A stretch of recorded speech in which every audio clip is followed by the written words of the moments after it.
ഒറ്റപ്പാലത്തെ UDF സ്ഥാനാർത്ഥി PK Sasi സ്വതന്ത്ര ചിഹ്നത്തിൽ മത്സരിക്കും.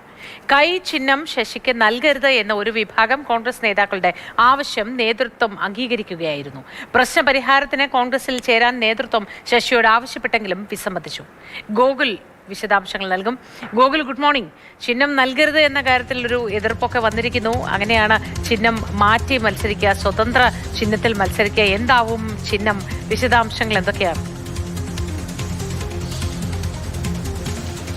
കഴിഞ്ഞ ദിവസം PK ശശിയുടെ ഫോട്ടോ വെച്ച് കൈപ്പത്തി ചിഹ്നത്തിൽ എന്ന് പറയുന്ന പല ബോർഡുകളും അതോടൊപ്പം തന്നെ അങ്ങനെയുള്ള ചില പ്രചരണ പോസ്റ്ററുകളൊക്കെ തന്നെ സമൂഹ മാധ്യമങ്ങളിൽ സജീവമായിരുന്നു. ഇതിനിടെയാണ് PK ശശി കൈപ്പത്തി ചിഹ്നത്തിലാണ് മത്സരിക്കുന്നതെന്ന അഭ്യൂഹം ശക്തമായത്. പക്ഷേ അതിന് ചില സാങ്കേതിക പ്രശ്നങ്ങളുണ്ട്. കോൺഗ്രസിന്റെ മെമ്പറല്ല, അങ്ങനെ ഒരാൾക്ക് എങ്ങനെ കൈപ്പത്തി ചിഹ്നത്തിൽ മത്സരിക്കാൻ കഴിയും? അത്തരത്തിലൊരു ആവശ്യം ഉന്നയിച്ചെങ്കിലും അത് നടക്കാത്ത അല്ലെങ്കിൽ അതിന് ഒരു അനുകൂലമായ സമീപനമല്ല കോൺഗ്രസ് നേതൃത്വം സ്വീകരിച്ചത്.